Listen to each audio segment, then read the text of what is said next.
Hello everyone, welcome to English academy.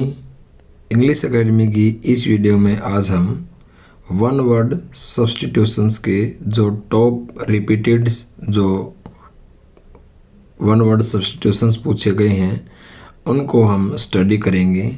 इससे पहले मैंने एक वीडियो बनाई थी जिसके अंदर मैंने 104 जो वन वर्ड सब्स्टिट्यूशंस को मैंने उसको टीच किया था, उसको पढ़ाया था। ये उसका सेकंड पार्ट है और उम्मीद करता हूँ कि आपको मेरा पढ़ाने का तरीका, मेरा कंटेंट पसंद आएगा।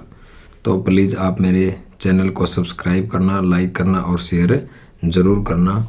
तो आज की इस वीडियो का जो पहला जो वन वर्ड सब्स्टिट्यूशंस है वो है ए ब्यूटीफुल हैंड राइटिंग, एक सुंदर handwriting that you do with a special pen और ब्रश। यानी एक सुंदर राइटिंग जो आप किसी करते हो किसी स्पेशल पेन से या किसी ब्रश से, तो उसे कहा जाता है कैलीग्राफी। कैलीग्राफी, ग्राफ का मतलब होता है लिखना और कैली का मतलब होता है सुंदर यानी कि अच्छा। तो अच्छी जो राइटिंग होती है जिसको हम सुलेख कहते हैं उसे कहते हैं कैलीग्राफी। इसका है ना बिल्कुल जो अपोजिट है, बिल्कुल जो उल्टा है वो हो जाएगा कैकोग्राफी। कैकोग्राफी, कैको मीन होता है बैड, ग्राफ मीन लिखना। जिसकी राइटिंग अच्छी नहीं है, जो समझ में ना आए, उसको कहते हैं कैकोग्राफी। और जिसकी राइटिंग अच्छी है उसको कहते हैं कैलीग्राफी। CALLIGRAPHI, calligraphy. इसको 3 बार पूछा जा चुका है एग्जाम के अंदर। Animals that eat meat, animals वो जानवर जो मांस खाते हैं उनको कार्निवोरस कहा जाता है। कार्निवोरस, मांस भक्षी यानी कि मांस खाने वाले जानवर। The art of process of drawing और मेकिंग मैप्स, ऐसी कला या फिर प्रोसेस, ऐसी प्रक्रिया जिसमें आप मानचित्र को बनाते हैं, ड्रा करते हैं, उसे कहते हैं कार्टोग्राफर, कार्टोग्राफी। और जो मानचित्र बनाता है उसको बोलेंगे कार्टोग्राफर, कार्टोग्राफर। और ये मानचित्र बनाने की कला को क्या बोलेंगे? कार्टोग्राफी, मानचित्रकारी।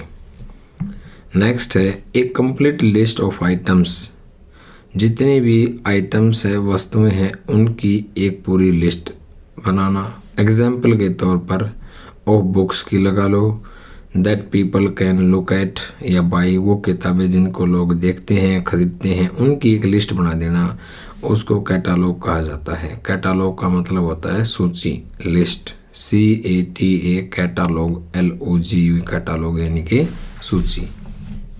नेक्स्ट है हमारा ए स्मॉल बिल्डिंग, एक छोटी सी building. Room used for Christian worship in a school, एक छोटा सी बिल्डिंग होता है कोई रूम जिसका प्रयोग किया जाता है ईसाइयों के द्वारा इन ए स्कूल। स्कूल में वर्शिप करने के लिए एक छोटा सा रूम बनाया जाता है जहाँ पर वो अपनी पूजा वगैरह करते हैं। या फिर प्रिजन में भी लगा लो, स्कूल में, या लार्ज प्राइवेट हाउस, कोई भी बड़ा सा जो कोई प्राइवेट हाउस है उसके अंदर एक अपना छोटा सा वर्शिप करने का रूम बनाते हैं, उसको कहा जाता है चैपल, CHAPL, चैपल यानी कि छोटा गिरजाघर, छोटा गिरजाघर। A group of singers in a church, church के अंदर, गिरजाघर के अंदर जो गायकों की जो मंडली होती है उसको कोयर कहा जाता है, CHOIR, कोयर। कोयर का मतलब गायक मंडली, गायक मंडली। द यूज ऑफ, नेक्स्ट है हमारा एन अरेंजमेंट ऑफ इवेंट या फिर dates in order to of their occurrence. इसका कहने का मतलब ये है कोई भी घटना है या कोई डेट है जो मतलब of their occurrence, order of their occurrence, जो भी घटनाएं घट रही हैं, जो भी उनको डेट के हिसाब से अरेंजमेंट करना, उसको कहते हैं क्रोनोलॉजी, क्रोनोलॉजी। कोई भी जो घटना घट रही है, अकर का मतलब होता है घटित होना, और उनको एक डेट के हिसाब से उनको एक अरेंजमेंट करना, उसको क्रोनोलॉजी कहा जाता है, CHRONOLOGY, क्रोनोलॉजी, कालक्रम। The use of many words where only a few are necessary, यानी जहाँ हमें कम शब्द बोलने हैं और वहाँ हम ज़्यादा शब्दों का प्रयोग करते हैं उसे कहते हैं सर्कमलोक्यूशन। सर्कमलोक्यूशन CIR कम लोक्यूशन LOCUTION सर्कमलोक्यूशन, यानी शब्द बाहुल्य, जितनी ज़रूरत थी नहीं शब्दों की उससे ज़्यादा शब्दों का प्रयोग करना उसे सर्कमलोक्यूशन कहा जाता है। इसे वर्बोसिटी भी कहा जाता है, VERBOSITY वर्बोसिटी भी बोल सकते हैं इसको। A person that one work with at the same place in a profession और ए बिजनेस, एक ऐसा व्यक्ति that one work with at the same place, जो एक ही सेम प्लेस पर काम करता है या कोई प्रोफेशन या बिजनेस है। मान लिया कोई व्यक्ति है, वो किसी एजुकेशन डिपार्टमेंट में काम करता है और उसके पास दूसरे व्यक्ति भी उसी जगह काम करते हैं, तो वो व्यक्ति उस व्यक्ति के क्या हुए? कलीग, यानी उसके साथी, सहकर्मी, साथ काम करने वाले व्यक्ति, उसे बोलेंगे colleague. An assembly of worshippers, assembly सभा, वॉरशिप जो पूजा करने वाले हैं उनकी एक असेंबली जहाँ पर वो इकट्ठा होते हैं, या ऐसे बोल सकते हैं ए गैदरिंग, इकट्ठा होना, एट ए रिलीजियस प्लेस, किसी भी धार्मिक जगह पर इकट्ठा होना, उसको बोलेंगे कॉन्ग्रेगेशन, धार्मिक सभा, कॉन्ग्रेगेशंस। कोरोना के टाइम में कई जगह धार्मिक सभाएं होती थी और गवर्नमेंट ने उसके प्रति सख्त रवैये अपनाए थे, तो काफ़ी ये मीडिया के अंदर भी ये खबरें आई थी कि लोगों की एक कॉन्ग्रेगेशन है, चोरी छिपे वो कहीं पर वो धार्मिक सभा का आयोजन कर रहे थे, उसको कहते हैं कॉन्ग्रेगेशन। कॉन्ग्रेगेशन GATION, कॉन्ग्रेगेशन यानी कि धार्मिक सभा। ए person who can make himself herself, एक ऐसा व्यक्ति चाहे वो मेल हो या फीमेल हो, feel at home in any country, जिस किसी भी देश में जाता है ना वो अपने आप को घर जैसा महसूस करता है। या फिर ऐसे बोल सकते हैं one who is a citizen not of a country but of the world, एक ऐसा व्यक्ति जो अपने आप को किसी देश का सिटीजन नहीं मानता बल्कि पूरे विश्व का सिटीजन मानता है, उसको कहते हैं कॉस्मोपॉलिटन। कॉस्मो COSMOPOLITN, कॉस्मोपॉलिटन, सर्वदेशीय, जो अपने आप को पूरा ब्रह्मांड का मतलब एक पर्सन मानता है, न कि किसी देश का, उसको बोलेंगे कॉस्मोपॉलिटन। नेक्स्ट है हमारा, इसको 3 बार पूछा जा चुका है। A person who readily believes others, readily mean तुरंत, बिलीव भरोसा कर लेना, अदर्स दूसरों पर, ऐसा व्यक्ति जो तुरंत दूसरों पर भरोसा कर ले उसे कहते हैं क्रेडुलस, भोला भाला। A person in charge of A museum, एक ऐसा व्यक्ति जो इंचार्ज है, प्रबंधक है, ऑफ ए म्यूजियम, किसी संग्रहालय का जो इंचार्ज होता है उसको क्यूरेटर कहा जाता है, CURATOR, क्यूरेटर, संग्रहालय का अध्यक्ष। म्यूजियम का जो इंचार्ज होता है उसे क्या बोलेंगे? Curator. A game in which no one wins, ऐसा गेम जिसमें कोई नहीं जीतता उसको क्या बोलेंगे? ड्रा, यानी कि उसका कोई निर्णय नहीं होता, निर्णित करना। A man with abnormal habits, एक ऐसा व्यक्ति जिसकी जो आदतें हैं ना, जो हैबिट्स हैं वो नॉर्मल नहीं है, सामान्य नहीं है, एबनॉर्मल है, असामान्य है, उसे बोलेंगे एसेंट्रिक, विचित्र। और एसेंट्रिक को हम वियर्ड भी बोल सकते हैं, WEIRD, वियर्ड, या बिजारे, BIZARRE, बिजारे, या फिर odd, ODD, odd, eccentric, bizarre, weird, ये इसके सिमिलर हैं। ए थिंग, नेक्स्ट है हमारा, a thing fit to be eaten, जिसको, जो फिट है, जिसको ईट किया जा सके, खाया जा सके, एडिएबल, खाने योग्य, एडिएबल, खाद्य। नेक्स्ट है हमारा one who is pre occupied, pre mean पहले से, ऑक्यूपाई होता है काम में लगा होना, विद हिज ओन इंटरेस्ट, जो पहले से ही अपने इंटरेस्ट के हिसाब से काम में लगा हुआ है उसको बोलेंगे इगोइस्ट पर्सन। इगोइस्ट आत्महितैषी, इगोइस्ट पर्सन। नेक्स्ट है the ability to understand another person's feelings. Ability mean योग्यता, अंडरस्टैंड समझने की, अनदर पर्सनस फीलिंग्स और एक्सपीरियंस। जैसे हम इंडिया में बैठे हैं, हमारा कोई इतना अच्छा मित्र है, कई बार प्रेम में कोई एक दूसरे से इतना गहरा प्रेम करता है कि दूर बैठे भी उसकी जो फीलिंग्स को समझ जाता है, उसको बोलते हैं एम्पैथी। पैथी का मतलब होता है फीलिंग, पैथी वर्ड जहाँ भी दिख जाए इसका मतलब होता है फीलिंग। जैसे सिंपैथी सहानुभूति, और एम्पैथी, एम्पैथी है ना सिंपैथी के कंपैरिजन में एक स्ट्रॉन्ग वर्ड है। एम्पैथी में क्या है, आप दूर बैठे भी किसी व्यक्ति की भावनाओं को समझ लेते हैं, उसको कहते हैं एम्पैथी। एक हो गया एम्पैथी, एक हो गया सिंपैथी। अगर पैथी के आगे मैं ए लगा दूं, एपैथी, एपैथी क्या हो जाएगा, जिसकी कोई फीलिंग ही नहीं है, यानी भावहीन होना, जिसकी कोई भावना ही नहीं है। यानी मान सकते हैं हम, मान लिया किसी सड़क से हम गुजर रहे हैं, किसी व्यक्ति को चोट लगी हुई और साइड में गिरा पड़ा है, करा रहा है, और एक ऐसा व्यक्ति जो उसको देखकर उसके पास से गुजर जाए, यानी उस व्यक्ति की, उस घायल व्यक्ति के प्रति कोई पैथी नहीं है, कोई सिंपैथी नहीं है, वो भावहीन है, कठोर है, उसको बोलेंगे एपैथी। तो आप समझ गए होंगे सिंपैथी, एपैथी, पैथी और एम्पैथी। एम्पैथी होता है स्ट्रॉन्ग फीलिंग होना, ठीक है। और इसका बिल्कुल उल्टा हो जाएगा एंटीपैथी, एंटीपैथी जिसके कोई मतलब संवेदना ही नहीं है। नेक्स्ट है हमारा something which last for ever. कोई ऐसी चीज़ जो जारी रहती है फॉर एवर, हमेशा के लिए, और हमेशा के लिए जो चीज़ जारी रहे उसको बोलते हैं अनंत, यानी इटरनल, इटरनल, अनंत। और नेक्स्ट है हमारा a formal expression of praise. Formal औपचारिक, एक्सप्रेशन भाव, प्रेज प्रशंसा करना, एप्रिशिएट करना, एडमायर करना। प्रेज को हम बोल सकते हैं एडमायर, प्रशंसा करना, एप्रिशिएट करना, अपलोड करना, APPLAUD, अपलोड करना। For someone who had died, यानी किसी व्यक्ति की जब डेथ हो जाती है उसके प्रति लोग उसकी जो तारीफ़ करते हैं मरने के बाद, बोलते हैं कि बहुत नेक इंसान था, बहुत भला आदमी था, उन शब्दों को बोला जाता है यूलोजी।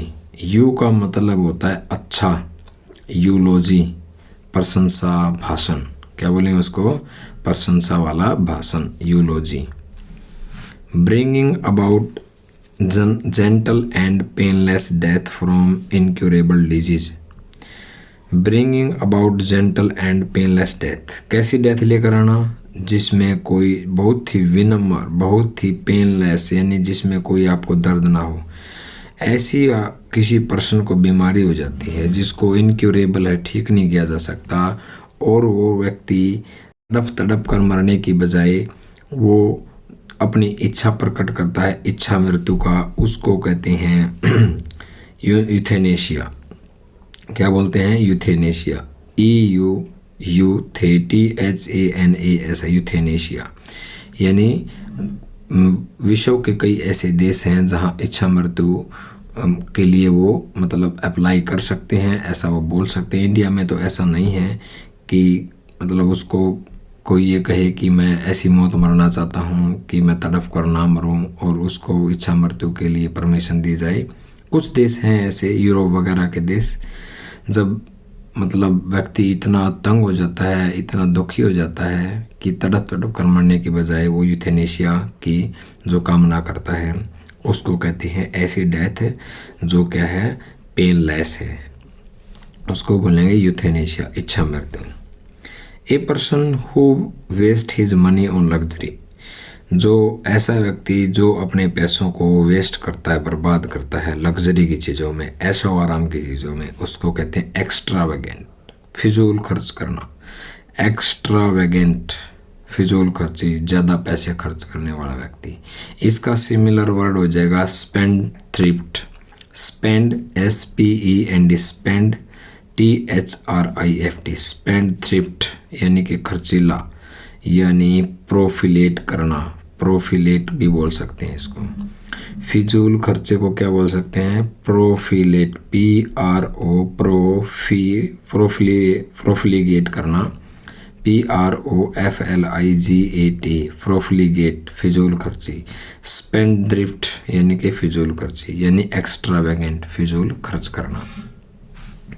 नेक्स्ट है आज का हमारा ए शॉर्ट स्टोरी, एक छोटी कहानी विद ए मोरल, जो हमें कुछ नैतिक शिक्षा, कुछ हमारे मोरल हमें बताए, हमें नैतिक शिक्षा दे। Usually with animals and characters, एक कोई छोटी सी कहानी होती है जो एनिमल्स के बारे में होती है, उसके जो कैरेक्टर एनिमल्स होते हैं, और उस छोटी कहानी से हमें एक मोरल मिलती है, एक शिक्षा मिलती है, उसको कहते हैं फेबल, यानी कल्पित कहानी, imaginary story, fable.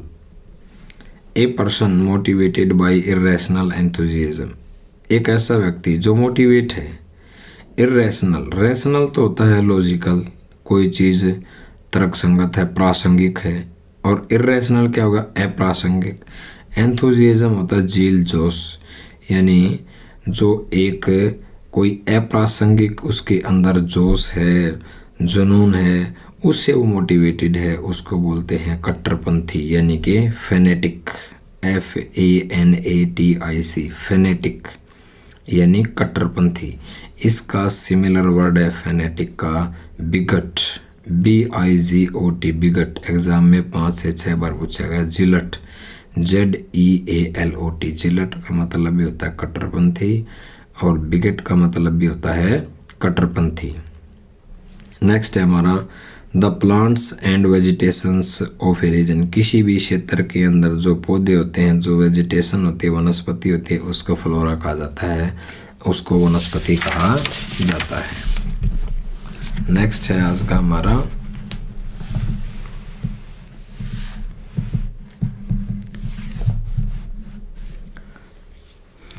Something which gets broken easily, something कोई ऐसी चीज़, विच जिसे, गेट्स ब्रोकन इजली, ऐसी चीज़ जो बड़ी आसानी से टूट जाती है, उसे कहते हैं फ्रेजाइल, यानी कि कोई चीज़ भंगुर होना, फ्रेजाइल, FRAGILE, फ्रेजाइल। हम इसको ब्रिटल भी कह सकते हैं, BRITTLE, ब्रिटल। जो चीज़ जल्दी आसानी से टूट जाए उसे ब्रिटल या फ्रेजाइल कहा जाता है, यानी कि वो चीज़ क्या है? फ्रेजाइल है, भंगुर है। नेक्स्ट है an act of murdering one's brother, अपने ही भाई को मारने का जो कार्य होता है उसे फ्रेटरीसाइड कहते हैं। ये लैटिन वर्ड है। फ्रेटरी का मतलब होता है ब्रदर, और साइड का मतलब होता है किलिंग, मारना। साइड वर्ड जहाँ भी दिख जाए इसका मतलब होता है मारना। जैसे पिता की हत्या जब कोई कर दे, the killing of the father, patricide, ठीक है। मदर की हत्या को बोलते हैं मैट्रीसाइड, सिस्टर की हत्या को बोलते हैं सोरोरीसाइड, भाई की हत्या को क्या बोलेंगे? फैट्रीसाइड, सिस्टर की हत्या को क्या बोलेंगे? सोरोरीसाइड, ठीक है। और फादर के किलिंग को बोलेंगे पैट्रीसाइड, मदर किलिंग के बोलेंगे मैट्रीसाइड, ठीक है। साइड का मतलब होता है किलिंग, और फ्रेटरी में होता है ब्रदर, भाई की हत्या। लैटिन वर्ड है ये, लैटिन वर्ड से लिया गया है। ए परसेप्शन, परसेप्शन का मतलब क्या होता है? कोई अनुभूति, कोई चीज़ समझना, यानी कोई फीलिंग, कोग्निशन, हम इसको बोलेंगे कोग्निशन। परसेप्शन को क्या बोल सकते हैं? फीलिंग, अंडरस्टैंड करना। कोग्निशन एक अनुभूति होना, एक समझ होना। विदाउट ऑब्जेक्टिव्स रियलिटी, विदाउट के बिना। ऑब्जेक्टिव का मतलब क्या होता है? क्या हम ऑब्जेक्टिव को एम बोल सकते हैं? बोल सकते हैं, बिल्कुल, क्यों नहीं। ऑब्जेक्टिव का मतलब होता है एम, यानी कि गोल, लक्ष्य, यानी इंटेंशन, यानी पर्पज। तो एक ऐसी अनुभूति, एक ऐसा परसेप्शन, एक ऐसी समझ विदाउट ऑब्जेक्टिव रियलिटी, जिसमें रियलिटी के लिए आपका कोई पर्पज नहीं है, जिसमें रियलिटी नाम की कोई चीज़ नहीं है, उसको कहते हैं हलोसिनेशन। क्या कहते हैं उसको? हलोसिनेशन, यानी कि माया। हलोसिनेशन को इल्यूजन, भ्रम कह सकते हैं।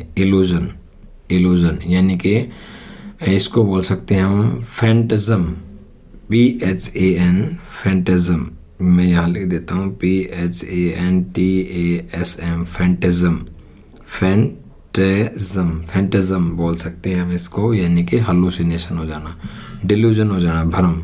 हम इसको इल्यूजन, डिल्यूजन, फैंटेज़म बोल सकते हैं हलुसिनेशन को। नेक्स्ट है given as an honour without the normal duty, सामान्यतः कोई ड्यूटी किए बिना किसी को क्या देना, सम्मान देना, इज्जत, रेस्पेक्ट देना, उसको कहते हैं ऑनरेरी, HONARARY। ऑनरेरी का मतलब होता है माननीय, यानी ऑनरेरी क्या होता है, अनपेड होता है, उसके अंदर व्यक्ति को सैलरी नहीं दी जाती, नो सैलरी, यानी कि अनपेड कहा जाता है उसको। नेक्स्ट है हमारा the study of growing garden plants, study करना, ग्रोइंग गार्डन प्लांट्स, बगीचे के अंदर जो पौधे उगाने की जो स्टडी होती है उसको हॉर्टिकल्चर कहा जाता है, HORTI, हॉर्टिकल्चर, उद्यान विज्ञान, क्या कहते हैं उसको, हॉर्टिकल्चर।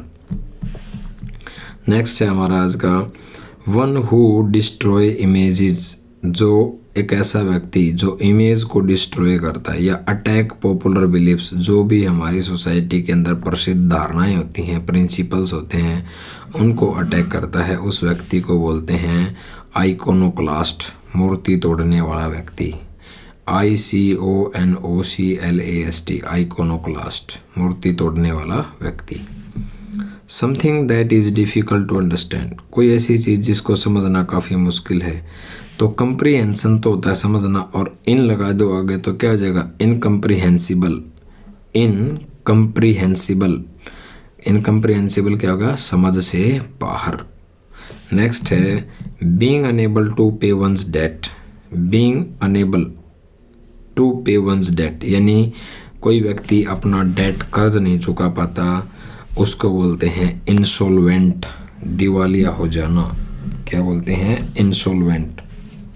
जब व्यक्ति के ऊपर इतना डेट हो जाए वो उसको चुका पाने में सक्षम नहीं है, एबल नहीं है, उसको बोलते हैं इंसॉल्वेंट हो जाना। प्लेसिंग डिफरेंट थिंग्स, प्लेस रखना, डिफरेंट थिंग्स, अलग अलग चीज़ों को, इन ऑर्डर टू, के उद्देश्य से, क्रिएट एन इंटरेस्टिंग इफेक्ट, चीज़ों को आप ऐसे अलग अलग डिफरेंट थिंग्स में रखते हो, किस पर्पज़ से, ताकि उसके अंदर बहुत ही रुचिकर जो है इफ़ेक्ट, उसका प्रभाव काफ़ी अच्छा हो सके, उसको बोलते हैं जक्सटापोज, पास रखना, JUXTAPOS, juxtapose. Placing different things in order to create an interesting effect, प्रभावशाली जो है रुचिकर एक प्रभाव डालने के लिए, उस उद्देश्य से चीज़ों को क्या करना, बिल्कुल पास रखना, उसको कहते हैं juxtapose. A person with strong desire to steal, एक ऐसा व्यक्ति जिसकी चुराने की इच्छा बहुत स्ट्रॉन्ग होती है, तीव्र होती है, उसको कहते हैं क्लेप्टोमानिया, चोरी करने की बीमारी, KLEPTOMANI, क्लेप्टोमानिया, यानी चोरी करने की बीमारी को बोलेंगे क्लेप्टोमानिया। और 140वां जो है आज का हमारा है a copy of books, piece of music etcetera before it has been printed, यानी कि आपके पास म्यूजिक का कोई पीस है या किसी बुक की कोई कॉपी है जो प्रिंट नहीं हुई है अभी तक, उसको बोलेंगे मैन्युस्क्रिप्ट। ये जो आपने ओरिजिनल जो आपने बुक लिखी है या म्यूजिक लिखा है अपने हाथ से, पेन से, और अभी तक वो पब्लिश नहीं हुआ है, उसको बोलते हैं मैन्युस्क्रिप्ट। मैन्युस्क्रिप्ट होता है हस्तलिखी, हाथ से लिखी गई। Someone who is killed fighting for the cause of the religion और फेथ, समवन ऐसा व्यक्ति जो किल्ड मारा जाता है फाइटिंग लड़ते हुए, for the cause of religion और फेथ, अपने फेथ के लिए, अपने रिलीजन के लिए जो फाइट करते हुए मर जाता है, उसको मार्टर बोलते हैं, शहीद बोलते हैं, MARTYR, मार्टर यानी कि शहीद। A place where money is coined, जहाँ पर मनी इज कॉइंड, जहाँ सिक्कों को क्या किया जाता है, by authority of the government, सरकार की जो अथॉरिटी है, अधिकारियों के द्वारा जहाँ सिक्के बनाए जाते हैं उसको टकसाल कहते हैं, यानी कि मिंट कहा जाता है, MINT, मिंट। नेक्स्ट है हमारा ए पर्सन हु लव्स मनी, ऐसा व्यक्ति जिसे पैसे से प्रेम है, मनी से प्रेम है, एंड हेट स्पेंडिंग इट, और वो पैसे को खर्चने से नफरत करता है, उसको क्या बोलते हैं? सिर्फ पैसा पैसा कमा रहा है, खर्च नहीं रहा, उसको बोलते हैं माइजर, कंजूस व्यक्ति। A system of government by a king और क्वीन, एक ऐसी व्यवस्था, एक ऐसी सरकार जहाँ राजा और रानी राज करते हैं, उसको बोलते हैं मोनार्की। आर्क का मतलब होता है रूल करना, शासन। मोनार्क का मतलब होता है राजा। राजा या रानी के द्वारा जो शासन किया जाता है उसको मोनार्की कहा जाता है, राजतंत्र। नेक्स्ट है हमारा आज का, a place for keeping dead bodies, एक ऐसी जगह जहाँ डेड बॉडीज को रखा जाता है बिफोर ब्यूरियल, दफनाने से पहले या क्रीमेशन करने से पहले, दाह संस्कार करने से पहले जहाँ डेड बॉडीज को रखा जाता है उसको मोर्चरी कहा जाता है, MORTUARY, मोर्चरी, शवगृह। ए पर्सन और थिंग, एक पर्सन या कोई thing that has the same name an another, जिसका नाम दूसरे जैसा हो, सेम नाम हो, उसको कहते हैं नेम शेक, हम नाम, नेम शेक। नेक्स्ट है sentimental longing for a period in the past, for a period in the past, अतीत की जब आपको जो इच्छाएं होती हैं, काफ़ी जो भावुक जो लॉन्गिंग होती हैं, विशेष होती हैं, उनको नॉस्टैल्जिया कहा जाता है। अतीत की घटनाओं की जो यादें होती हैं उनको कहा जाता है नॉस्टैल्जिया, NOSTALGIA, नॉस्टैल्जिया। नेक्स्ट है a notice for a person's death, जब किसी व्यक्ति की डेथ हो जाती है और जब उसका नोटिस दिया जाता है कि ऐसे ऐसे व्यक्ति की डेथ हो गई है, उसको कहते हैं ओबिचुरी, शोक संदेश, बुरा संदेश, मृत्यु का संदेश, ओबिचुरी, शोक संदेश। वन हु नोज एवरीथिंग, ऐसा व्यक्ति जो सब कुछ जानता है, तो उसको कहते हैं ओमनिशिएंट, OMNISCIENT, ओमनिशिएंट, सब कुछ जानने वाला, सर्वज्ञ। नेक्स्ट है one who eats both vegetable and meat, जो मांस भी खाता है और वेजिटेबल्स, वेज मतलब शाकाहारी भी, यानी वेजिटेबल्स सब्जियां भी खाता है, मांस भी खाता है, दोनों चीज़ें खाता है, उसको कहते हैं ओमनीवोरस, सर्वभक्षक। नेक्स्ट है the belief that God is everything, ऐसी धारणा रखना, प्रिंसिपल रखना कि इंक्लूडिंग नेचर, चाहे प्रकृति हो, हर चीज़ के अंदर भगवान मौजूद है, उसको कहा जाता है। इस तरह की जो परसेप्शन रखता है उसको कहते हैं पैंथियज्म, PANTHEISM, पैंथियज्म, सर्वेश्वरवाद, सर्वेश्वरवाद। नेक्स्ट है property that is given to somebody when his father dies, जब किसी का पिता मर जाता है और उसको जो प्रॉपर्टी देकर जाता है उसको पैट्रिमोनी कहा जाता है, पैतृक संपत्ति कहा जाता है। One who loves his country, जो अपने देश से प्रेम करता है उसको देशभक्त कहते हैं, यानी पैट्रियोट कहते हैं, पैट्रियोट। और आज के इस सेशन का हमारा लास्ट वर्ड है ए पर्सन हु इंसिस्ट होना होता है जिद करना, एडहिरेंस टू फॉर्मल, एडहिरेंस का मतलब होता है पालन करना। ए पर्सन एक ऐसा व्यक्ति हु इंसिस्ट, जो जिद करता है, एडहियर टू, पालन करने की या के मुताबिक चलने की, फॉर्मल रूल्स और लिटरेरी मीनिंग्स, जो भी रूल रेगुलेशन है उनके हिसाब से चलना पड़ेगा। सोसाइटी के अंदर जो परंपराएं चली आ रही हैं पुरानी, उनके हिसाब से चलने के लिए जो किसी को कंपेल करता है, इंसिस्ट करता है, उसको बोलते हैं पेडेंट, यानी कि रूढ़िवादी, कन्वेंशनल विचारों का, पुराने ख्यालों का, यानी कि रूढ़ि। ऑर्थोडॉक्स कह सकते हैं इसको, ORTH, ऑर्थोडॉक्स या कन्वेंशनल कह सकते हैं। तो आज के इस सेशन में हमने लगभग 50 जो हैं वन वर्ड सब्स्टिट्यूशंस को किया है। इस सेशन में हम 200 जो मोस्ट रिपीटेड जो वन वर्ड सब्स्टिट्यूशंस हैं उनकी स्टडी कर रहे हैं। तो ये उसका पार्ट 2 था। यदि आपको मेरा कंटेंट पसंद आया हो तो प्लीज़ आप सब्सक्राइब करना, लाइक करना और शेयर करना।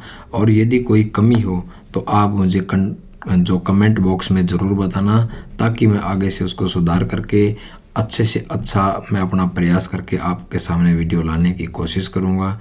Thank you, have a nice day.